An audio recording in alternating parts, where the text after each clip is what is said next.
Hello and welcome to Byju's Exam Prep IAS.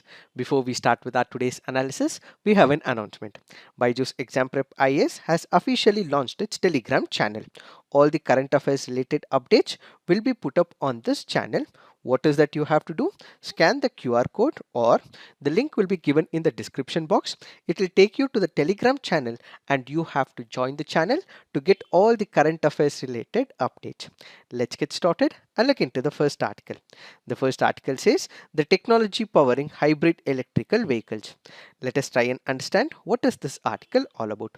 This article here is speaking about the hybrid electric vehicles. It also draws a comparison with the completely electric vehicles. It gives us a perspective about the advantages of these hybrid electric vehicles, some of the disadvantages and challenges with respect to these hybrid electric vehicles, and the way forward when it comes to the implementation. Let us try and understand what is this hybrid electric vehicles all about. When we speak about the hybrid electric vehicles, what are those? A hybrid electric vehicle uses an internal combustion engine, which is nothing but a petrol or a diesel engine, and one or more electric motors to run. This is powered by the electric motor alone, which uses energy that is stored in the battery by the internal combustion engine, or both can be used as well. The powertrain of the HEV is more complex than a regular internal combustion engine powered car, as it has the EV components and a conventional internal combustion engine. What do we mean by powertrain? This is where we have to understand the difference between the drivetrain as the powertrain. What is this drivetrain? This consists of all the colored parts. As you can see, this is the blue color. So all the colored parts that is present in this particular image happens to be the drivetrain, except for the steering column. So except for the steering column, all the colored parts belong to the drivetrain. So basically, a drivetrain is one which interacts with the engine to move the wheels and various parts of the vehicle to thrust it into the motion. Followed by this, what we have is the powertrain. The powertrain basically includes all the above noted mechanical components plus the vehicle's engine. So if you add the vehicle's engine, that will also give you what is called as the powertrain. So the powertrain, when it comes to the hybrid vehicles, is comparatively complicated in comparison to the internal combustible vehicle. A hybrid electric vehicle will have a low voltage auxiliary battery, a traction battery pack to store electricity for the electric motor, an electric generator, an AC-DC converter, a power electronics controller, a thermal system to maintain working temperature, an ICE, a fuel tank, a fuel filler, a transmission, as well as an exhaust system.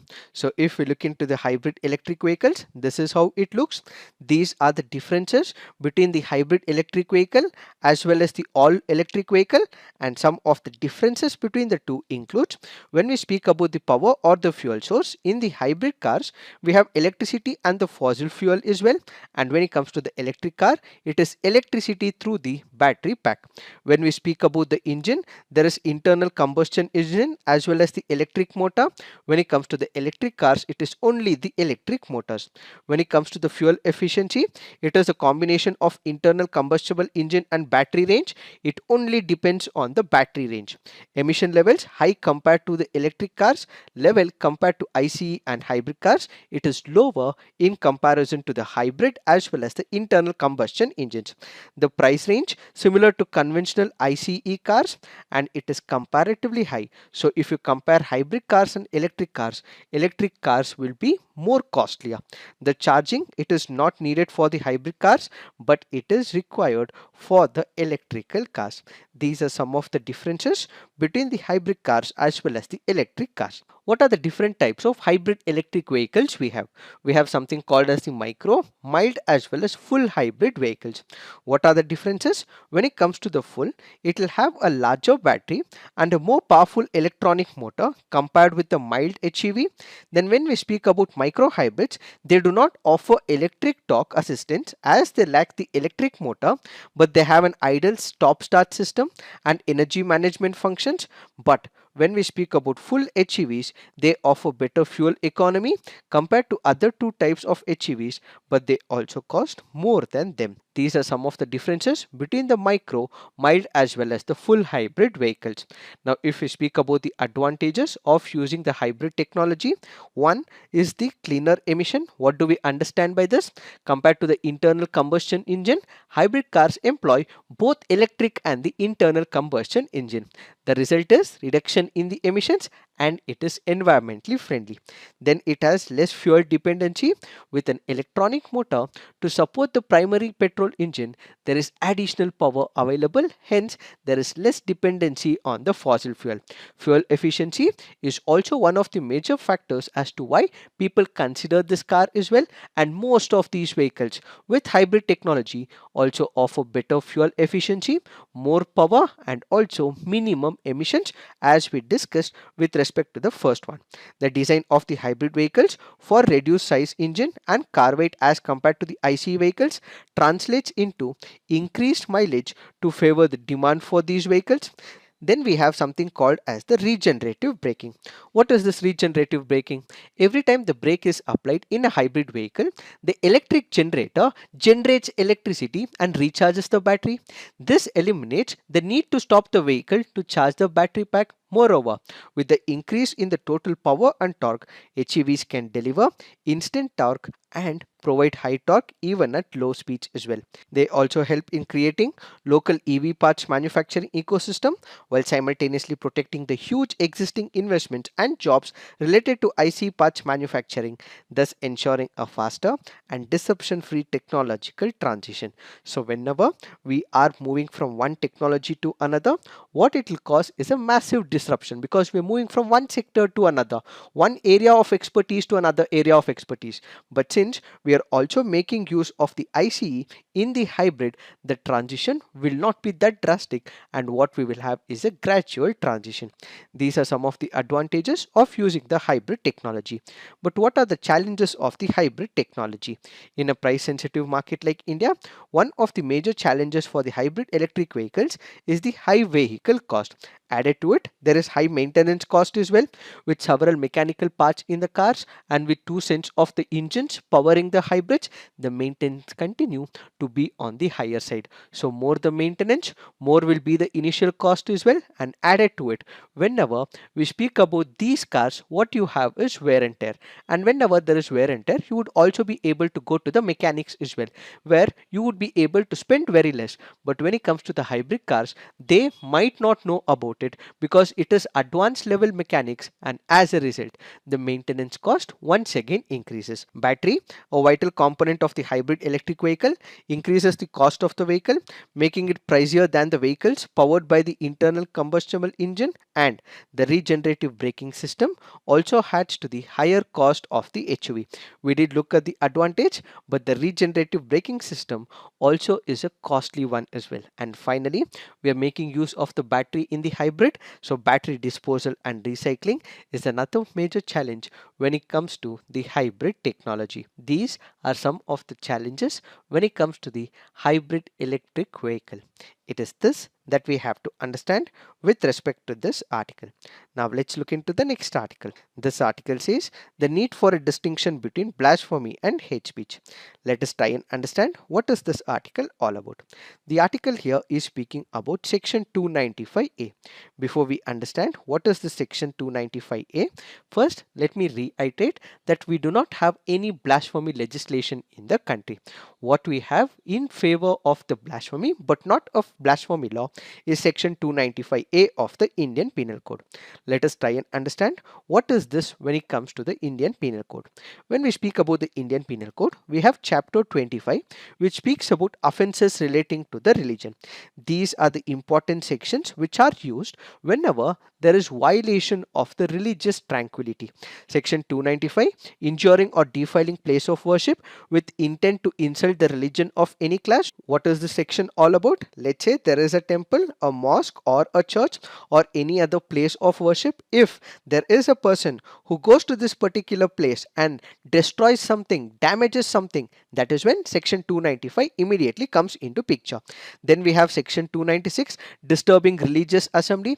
Let's say for example, there is a Ganesha festival that is happening, or there is a Moharram procession that is happening. In that case, any person who disrupts this assembly, or there is a mass that is happening in the church, if a person goes and disturbs this assembly, that is when section 296 would be imposed. Then you have section 297, trespassing on the burial places, and section 298, uttering words etc. with deliberate intent to wound religious feelings. These are some of the important sections, and added to it, what we have is section 295A. What does 295A says? Deliberate and malicious acts intended to outrage religious feelings of any class by insulting its religion or religious beliefs.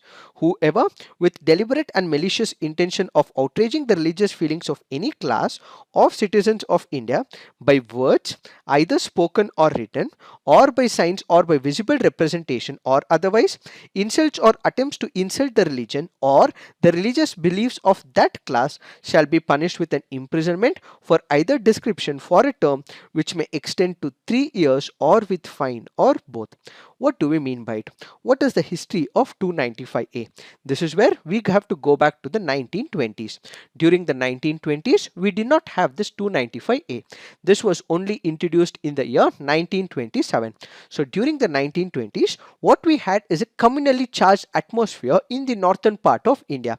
So because there was communally charged atmosphere that was present in the northern part of India, this led to the introduction of 295A.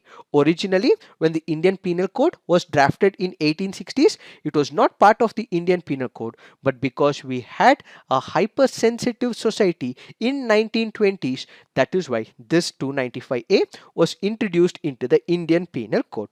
If you have to pick up one of the statements, first Indian Law Commission headed by T.B. Macaulay, who drafted the Indian Penal Code, had written to the Governor General of India in 1835 that there is perhaps no country in which government has so much to apprehend from religious excitement among the people.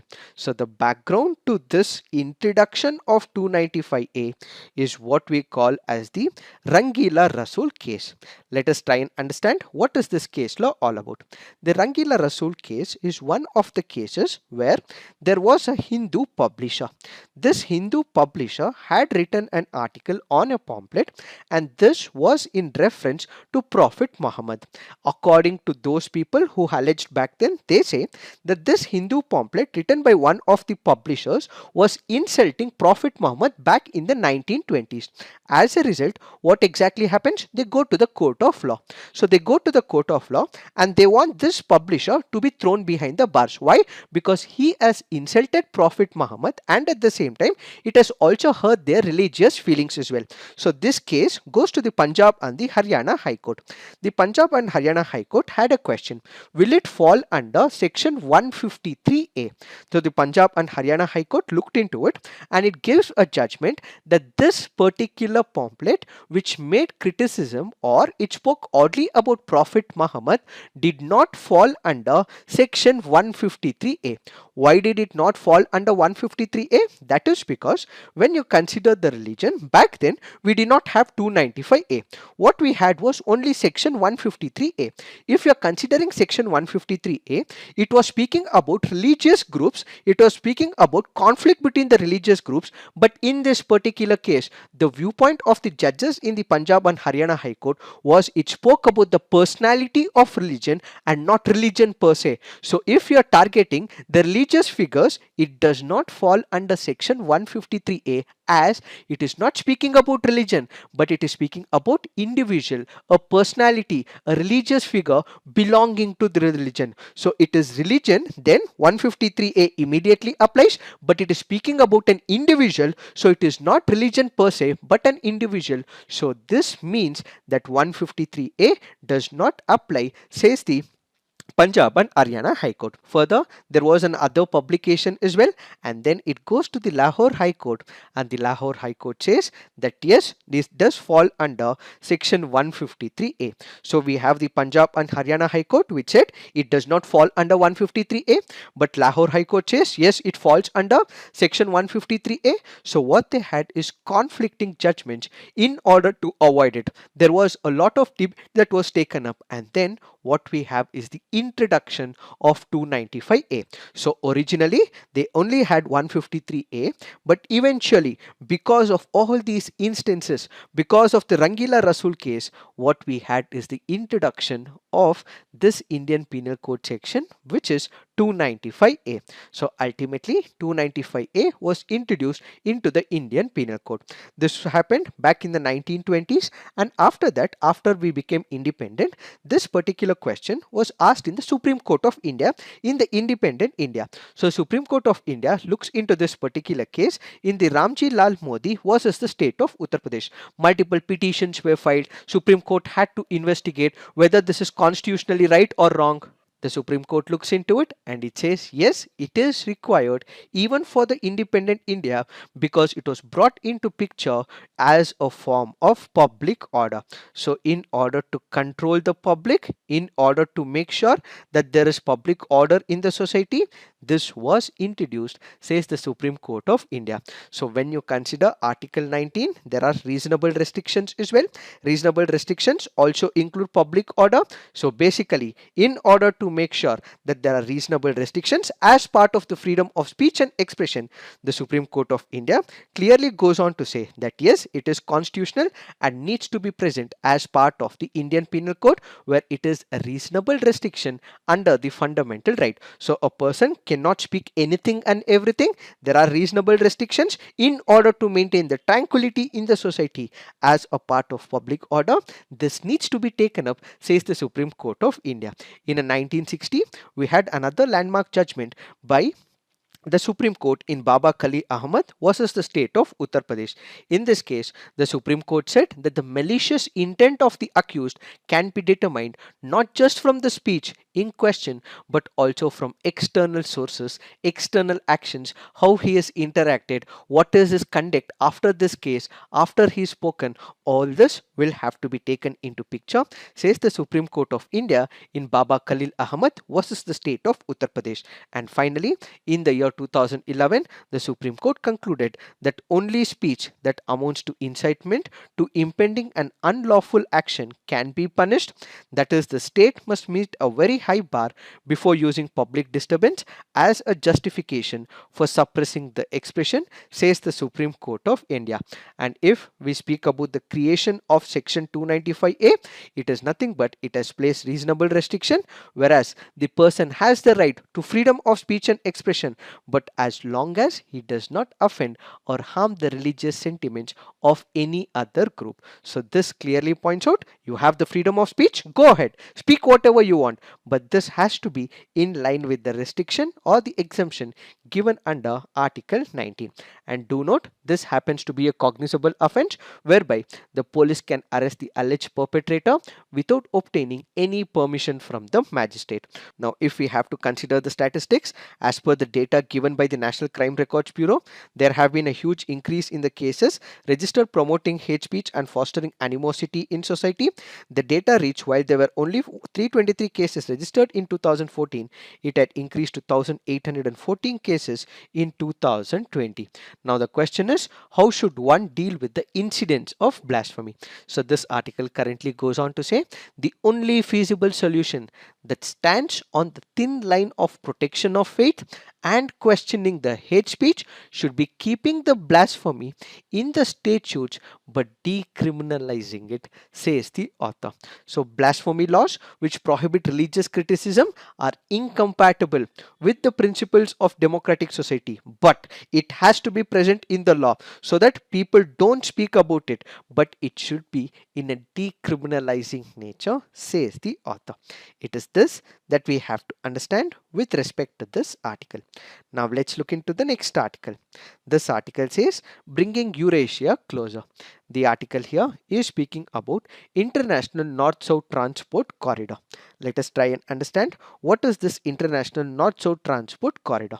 What is it? This happens to be a 7,200 kilometer multimodal transport corridor that combines road, rail and maritime routes connecting Russia and India via Central Asia, Iran. The corridor is expected to consolidate the emerging Eurasian free trade area.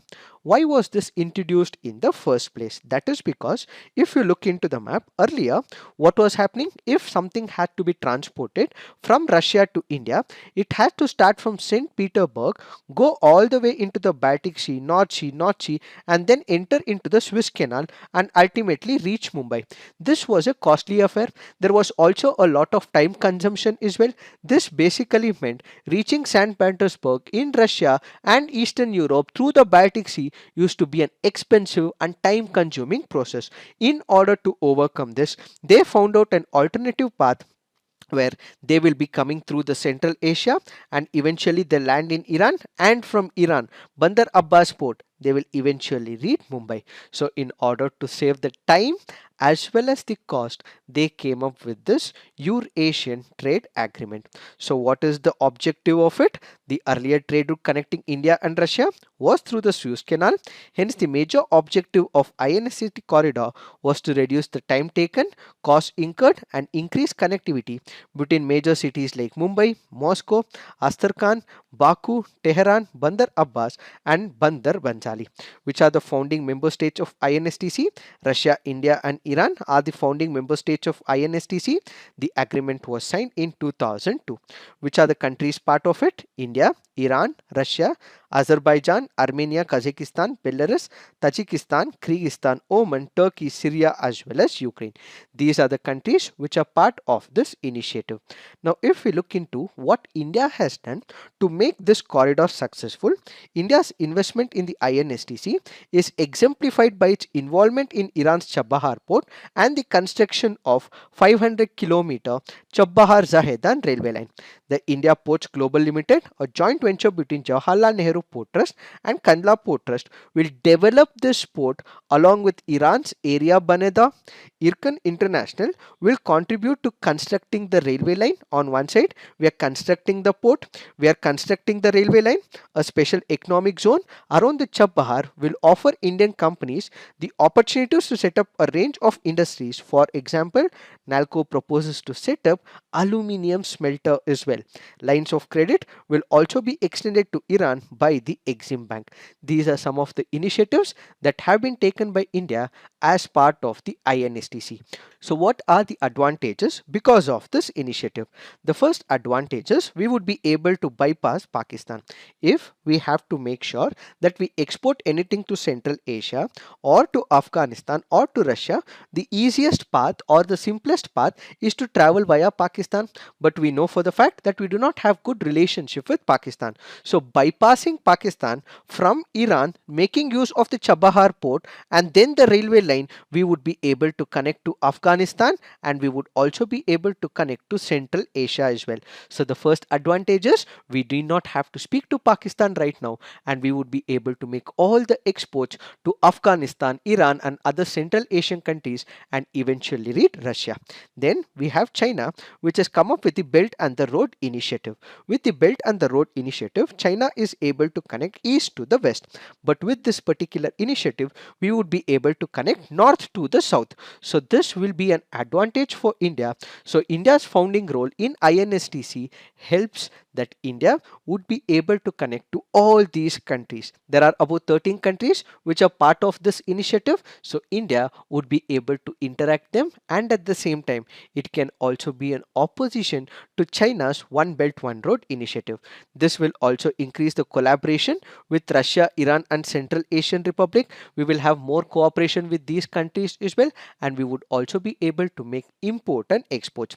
Reduce freight cost by 30%, journey time by 40% in comparison with the conventional deep sea route via the Suez Canal, and it also provides an alternative route. If we have to speak about the Suez Canal, what exactly happened? There was an ever given container. This got stuck in Suez last year and this also halted maritime traffic between Mediterranean Sea and Red Sea, and as a result we now have an alternative route where we would be able to make exports and imports. These are some of the advantages with this initiative. initiative. Added to it, there are other advantages for the Central Asian countries as well. The Central Asian countries with the Chabahar link, they would now be able to export and import and at the same time boost the development in their landlocked countries. It also additionally provides transit and transport potential to all the Central Asian region, and this will also improvise on their logistic network. These are the other advantages for those countries. However, there are challenges as well. What are these challenges? We did discuss that there are about 13 countries which are part of this INSTC. However, all these countries except for India are also members of the Belt and the Road Initiative. So India cannot necessarily say that you move away from the BRI or the One Belt One Road Initiative, but these countries will simultaneously be with China and also with India as well. So India has no advantages indirectly is another major criticism. Then there are operational issues on the ground. INSTC still does not have a strong mechanism to address all these operational issues. Then there are problems related to customs procedure and the documentation. The major problem happens to be with respect to the funding of the infrastructure. Why? That is because we did discuss that Russia and then Iran are part of this initiative, but both these countries are imposed with sanctions as well. So who will make the investment, who will make the funding process when it comes to this particular initiative? Added to it, there is growing violence and uncertain security environment even in Afghanistan as well. So we know for the fact that Afghanistan currently is being ruled by Taliban, and Taliban in the near future may also cancel all these rights as well. This will ultimately lead to losses for India. So these are the challenges when it comes to INSTC. But INSTC has received far less media attention. There is exceptional focus given to CORD, BRI, New Development Bank. So going forward, focus should also be given to INSTC. Is what is this article all about? It is this that we have to understand with respect to this article. Now let's look into the next article. This article says representation all the way up. The article here is speaking about the swearing in of Draupadi Murmu, who happened to become the 15th president of India. She happens to be the first person belonging to scheduled tribes community, the second woman to occupy the highest constitutional post of the country. She is also the youngest person to be elected as the president. President Murmu began her political career as a councillor in Rairangpur Nagar Panchayat, where she was elected from a ward reserved for women from ST community. So this article here is speaking about the advantages when it comes to the Constitution of India. What does the article go on to say? The article goes on to say that this has been an ascent of the Adivasi woman from a humble background. Yes, all this is good. She's been able to achieve greater feats in her life, but this is also because of the constitutional reforms. When we speak about the constitutional reforms, in December 1992, the president passed the 73rd and the 74th amendment that mandated the creation of democratically elected panchayats and municipalities. So we were able to create the panchayats and the municipalities. And where did President Murmu start her career from? She started her career as a councillor in Rairangpur Nagar Panchayat. So the first advantage for her was the 73rd and the 74th constitutional amendment, which gave her a platform to build her political career. If we have to go back to the Constituent Assembly debates, we have the Constituent Assembly debates which did not want the decentralization. We have Dr. B.R. Ambedkar, who famously remarked, "What is the village but a sink of localism, a den of ignorance, narrow-mindedness and communalism?" I am glad that the draft constitution has discarded the village and adopted the individual as its unit. This basically meant that the Constituent Assembly was not in favor of the panchayats and the municipalities. But we have Mahatma Gandhi, who favored it, and he had a long vision, and his followers wanted to make the village the core unit of governance. So with 73rd and the 74th amendment, we are able to give political activism to all these people who want to get into the idea of politics at the local level. This is the first one. The second happens to be the reservation. When we speak about the Constitution of India, it has provided reservation to the SC community. It has also provided reservation to the ST community as well. But when it comes to the 73rd and the 74th Amendment, and also many other states have also taken up the initiative where they are also providing reservation to the women as well. As many as 20 states have increased women's reservation from 33% to 50% as of September 2020. Out of a total of 31,87,320 elected representatives in panchayats across India, 14,53,973 are women. So because reservation is also provided to women, they are able to achieve great feat, says this article. So this basically means the reservation on one side for the SC/ST community and also for the women has helped many people to transform their political career. There is also a criticism which says that whenever women are elected, it is their husbands who take care of the affairs of that particular region. But this is not so. There are many other women who are empowered as well, and at the same time, they also invest more in public goods, prioritize infrastructure, more relevant for the women, increase women's involvement in the village affairs as well. Despite husbands controlling indirectly, they are able to add value to the growth of the women, says this article. It is this that we have to understand with respect to this article. Now let's look into the mains practice questions. What are the pros and cons of the hybrid electric vehicles? How is it different from normal EVs? Next question. What is the history of section 295A of the Indian Penal Code? What has the Supreme Court ruled? So please write all your answers on the comment section, peer review, and do give positive feedback to your friends' answers. So this is it for today. Thank you for watching. All the best.